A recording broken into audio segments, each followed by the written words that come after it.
On the Sidelines with Andrew Grose, brought to you by Big Top Tent Rentals. All of your event rental needs from tents to teaspoons. Visit BigTopTentRentals.com. All right, so you've played both the Canadian and American game. Which one do you prefer? Don't say Canadian just because we're in Canada. I prefer the Canadian game. And why, though? It's just different dynamics. The 3 downs make it a little more wide open, a little more aggressive as an offense. And I just talked to your quarterback, and he said the 4 downs would be better. 4 downs on this big field might be better, but I think the 3 downs and having to achieve a first down and 2 make it a little more challenging. But it's a fun game. That's why the real men come up to Canada to play the game, obviously. Definitely. Yeah. Have you ever, be honest, walked into the wrong dressing room, joined the wrong huddle, or gotten on the wrong bus? No, definitely not. I've missed the bus a couple of times, but haven't gotten on the wrong bus.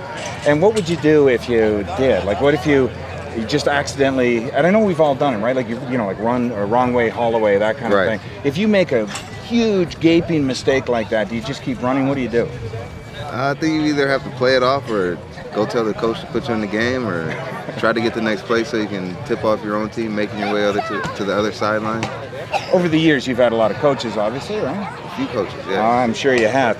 Do you remember one that just ripped you a new one? And it could be high school, college, doesn't matter, professional sports. Do you remember getting the shellacking of your life from a coach, and what was it for? Actually, my rookie year, I got a pretty good shellacking from Chapdelaine. He's actually in BC now, like assistant coordinator or something. But it was actually, I noticed you're not following his career. No, definitely not. It was. I ran out on the field trying to make up for somebody else's mistake, and then we should have called a timeout instead, I guess. But I went in there and got the job done. And sideline, he chewed me another one, but I got the first down, so it was kind of like in one ear. Yeah, absolutely. So I mean, you take it with a grain of salt because you're the one actually doing the job. But that was the other question I wanted to ask you. What goes through your mind when you realize either you shouldn't be on the field, or you realize you should be on the field and you're not? It's kind of like, I don't know really what to compare it to. It's kind of like maybe missing the bus, or you're chasing the bus down and you hope it's going to stop, and you're looking at the play clock hoping you can get set up before the 3 seconds, So get kind of sick in your gut a little bit, but and try to limit those mistakes, especially now being my 6th year.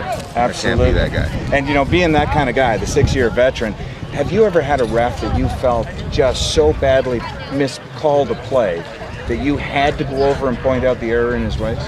Yes, I have. And how does that go over with the ref? It wasn't too good. It was actually Fleming's last game.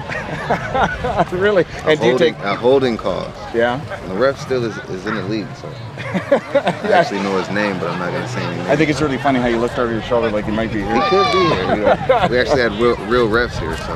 How long will you argue with the ref before you think you better stop and not get the misconduct? I guess it really depends on how bad he blows it in the situation. I usually keep it, once the play is done, it's done. There's nothing you can really do with that. Sometimes they do. They can definitely push your button. Last question. Have you ever done something you know is a penalty?